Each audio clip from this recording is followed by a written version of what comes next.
Howdy y'all, and we are back with some of my favourite content, Kingdom Hearts content.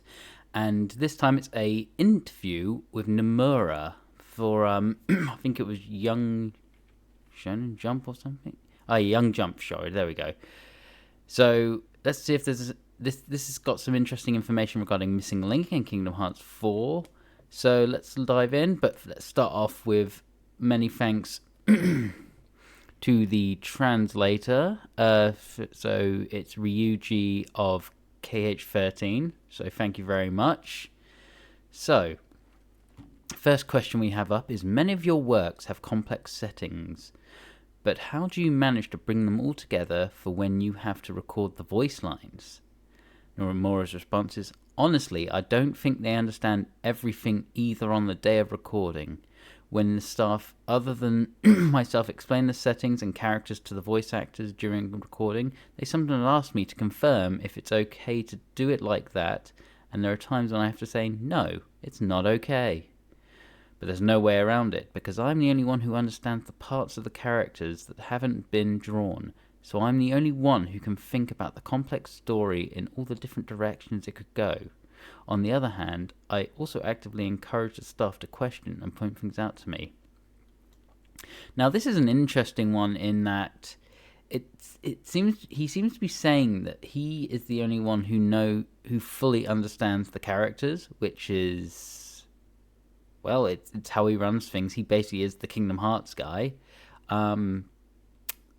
So it means he's very, very much the focal point of these character readings and whatnot. So okay, there's not really much to comment on that. It's just a bit of insight on how the characters work and where the knowledge is, I suppose. So then it leads on to the next question of, is there something like a setting reference book? And then the response from Nomura is, I have some things that I personally write down to remember, including periods that are not depicted. I write down the footsteps of important people and future developments. Now, interestingly, he says here that he personally writes them down to remember. And then it would imply that this is information only he is privy to, which is another curiosity. It's very much paints him as the head honcho, obviously, that everything goes back to him. And then it kind of leads on to the next question. So you don't share that information? And Nomura says, of course not. I keep that to myself. However, I do make sure that the staff know what they need to know by writing setting explanations all at once in the middle of the scenario. So Nomura is saying here that he is the only one privy to very important information. I suppose it only gets revealed to anyone when it plays out, which is curious. But that's how where he wants to run it, I suppose that's how it is. So we move on to the next question. In the Kingdom Hearts series, there are many foreshadowing elements that span the series. So how do you keep track of those? Nomura says, as I've mentioned previously, I write a lot in my notes, but I also make sure the staff remember. And I like watching videos, so I watch playthrough videos and reviews on YouTube. Basically, rather than looking back at my notes, I make sure the staff remember what happened in past titles. Now, a curious one, and I don't mind this one I saw people reacting to, thinking like, oh, Nomura watches and kind of keeps up with the plot by watching videos. It's just, I suppose people probably just summarize it very well. And, you know, it's useful for kind of keeping knowledge. Like, there's been plenty of times when, you know, I feel like I know a lot about the Kingdom Hearts story, but, you know, it's always good to hear people's videos or their theories or whatever. And they are you know, there's these big content creators who are often very good at summarizing points or making them more clear. So it's not understandable. I think it's fair. And even the translator made a little note saying the way he phrases that almost sounds like he quizzes the staff on what happened. That's just how I read it. Haha. So I mean, it's good that your staff kind of keep knowledgeable. Anyway, we move on, and we're on to a missing link question. This year, Kingdom Hearts Missing Link is also scheduled for release on mobile devices. Not sure if I'm going to see that happening. Do you have any concerns that by developing important stories for apps and portable game consoles, you will end up with more players who can't keep up with the story? Now, before we see the answer, I would say that I think that is a valid concern, and this is coming from someone who's played every single one of the Kingdom Hearts games. I even played Union Cross and Dark Road, and honestly, the mobile games aren't that great. The story was so important, so it becomes more relevant now when you consider that Kingdom Hearts, Union Cross, and Dark Road were taken off the Play Store, the whatever it's called, the Apple Store. So new players can't even get to those apps anymore. So hopefully they've got some, as I mentioned in a previous video, I hope they've got something planned. There are videos on YouTube that you can catch up with the story at least. But anyway, Nomura's answer for this question is a long one as well, so I'm going to probably chop this up and just talk about each paragraph separately. But Nomura says, honestly, I do. That's why we're developing a story that takes place in a time frame that's much earlier than the Kingdom Hearts timeline on consoles. However, as people say, the newly announced Kingdom Hearts 4 is really more like Kingdom Hearts 13, obviously referencing to all the countless Kingdom Hearts games there have been, as there are natural connections, even with non-numbered titles, and I think that will allow people to enjoy the series even more deeply.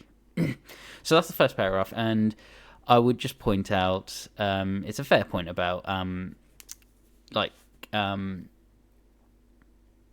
the mobile games take place in what they call it, the age of fairy tales or something. It's like hundreds of years before the events of Kingdom Hearts, so it is quite disconnected in a way, but honestly there is still some connections, like how Maleficent's presence in the in Union Cross is very important. For example, in the darkness is the entities known in darkness. There's the Master of Masters. I suppose this goes separately from the Foreteller saga, the Xehanort saga. This is the Foreteller saga now. But anyway, we move on. The next paragraph was, however, this time, both Kingdom Hearts Missing Link and Kingdom Hearts 4 have been created with a stronger focus on being new titles rather than sequels. For example, as a new experiment, we've had staff who have not been involved in the Kingdom Hearts series before participate in writing the scenario. Of course, I will be editing it in the end, but I don't think it will be positioned as a work that needs to be done in the sense that the writer, who has never been involved in the Kingdom Hearts series, is creating a new base. After all, Kingdom Hearts Missing Link is better described as a blank history, so it is also based on the premise that there are things missing. If you know about it, you can enjoy it more deeply. I mean, the name Missing Link has become a bit of a joke at this point, because it's kind of, we had the closed beta test that I was lucky enough to be able to play myself, and since then it's been radio silence. We haven't heard anything. There's no news about pre-register. It has just gone missing. So it'll be good to get more information about that. It's an interesting and probably good point that Missing Link and Kingdom Hearts 4 are basically going to be seen as their own titles, basically kind of like a reset. So newer players of the series don't necessarily have to get all the lore of the Xehanort saga, so they could just jump in, and maybe there'll be some confusing parts, like what is Sora doing here? Why they might jump back to Riku and Kairi? Why are Riku and Kairi looking for him? That sort of thing. But all in all, it's brand new story. Mostly, we've dipped into the foretellers a bit already, but this is where we're going to sort of dive straight into it. So new players might not be so overwhelmed, and that can be a gateway. A wall to new players in an ongoing series like Kingdom Hearts. Like you kind of look at it and think, okay, I kind of want to play Kingdom Hearts, but do I have to play all those games before it? And some people might not want to do that, so it could just make it more open for them. So anyway, let's move on to the next question. Just as it is difficult to catch up with a long-running manga series from the very first title, the Kingdom Hearts series has so many titles that it seems to have the same problem. What are your thoughts in regards to new fans that might try playing these series? I swear I've just talked about this, so it seems like it got covered in the previous point, but let's see what Nomura says. That's what I'd like to know. As I mentioned earlier, I'm thinking of Missing Link and Kingdom Hearts 4 as a kind of reset. I felt like I'd finished with Kingdom Hearts 3 and wanted to start again, so I brought in new writers and even changed the logo to make it easier for new people to get involved. So yeah, that just goes back to the point that was being made in the previous question. Not sure where they asked it. It's basically the same stuff. That it's a reset. It should be more welcoming to new players. So yeah, that's that. So next one. So that's what the change of logo was about. I didn't even notice the change of logo, to be honest. Minora says, if you remember how the ending of Kingdom Hearts 3 goes, you'll understand that Sora ends up like that because he's resetting the story in a way. So Kingdom Hearts 4 should be easier to get into than before. I think that if you like the series, you'll feel like this is it, but I'm also hoping that as many new players as possible will play it. Seem to be belaboring the point about it being a reset and being welcome to new players, and like, great, cool. So I won't go into this anymore. They're just kind of repeating themselves at this point. Next question. At the beginning of Kingdom Hearts, there is a monologue that goes, I've been having these weird thoughts lately. Like, is any of this real or not? What does that mean? Okay, so they're talking about the very first thing Sora says at the beginning of Kingdom Hearts, and he also says it when he meets Yuzora. Well, in DLC when he meets Yuzora, or was it the after credits? Well, at some point in Kingdom Hearts 3. Been a while since I played it, but he and Yuzora both say it, so it was a bit of a callback. So let's see what Nomura says. The name. A bit of a weird one. The name Quadratum didn't exist at that time, but the idea was there. It was a long preparation for the day when I would reach this point. So he's been preparing Quadratum since the beginning of Kingdom Hearts. And I guess this whole reality, unreality thing. And Nomura's a madman. Anyway, next, and final, actually. So it was actually a foreshadowing that took 20 years. Then do you see a future where the Kingdom Hearts series will be completed? Now that's a loaded question. I don't want to see Kingdom Hearts end, but it's one of those things. It's been so much fun over the years that I don't want it to end, but you don't want it to drag on and become a shadow of its former self. So in theory, they could end it. They could end the story, Sora's story. He could finish his journey, and maybe you go for new protagonists, or you could even create a Kingdom Hearts-like game. It's the same sort of game, but with a different setting, different weapons, whatever. Maybe go that direction. Anyway, let's see what Nomura says. If this isn't a dream, then I only have a few years left until I retire. And it's looking like, will I retire or will I finish the series first? However, I'm making Kingdom Hearts 4 with the intention of it being a story that leads to the conclusion. That's kind of sad.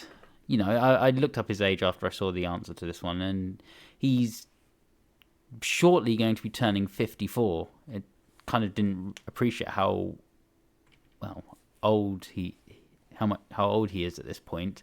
And then I looked up the Japanese retirement age, and it's 60. So he essentially looks like he's going to be completing Kingdom Hearts 4 and Missing Link, and then that'll be it. Go into the sunset. So that's sad. End of an era, because he, as I said earlier, he is Mr. Kingdom Hearts. So every good thing must come to an end. If they decide to end Kingdom Hearts, then so be it. I'll be sad, but I'll always have other games. I'll have the memories too. So it should be fine. If they only decide to end Sora's story, that should be fine too. But we'll have to see what happens. But that's the end of the interview. Curious what you guys think. Let me know what your takeaways are from that. But I'll catch you all later. Bye now.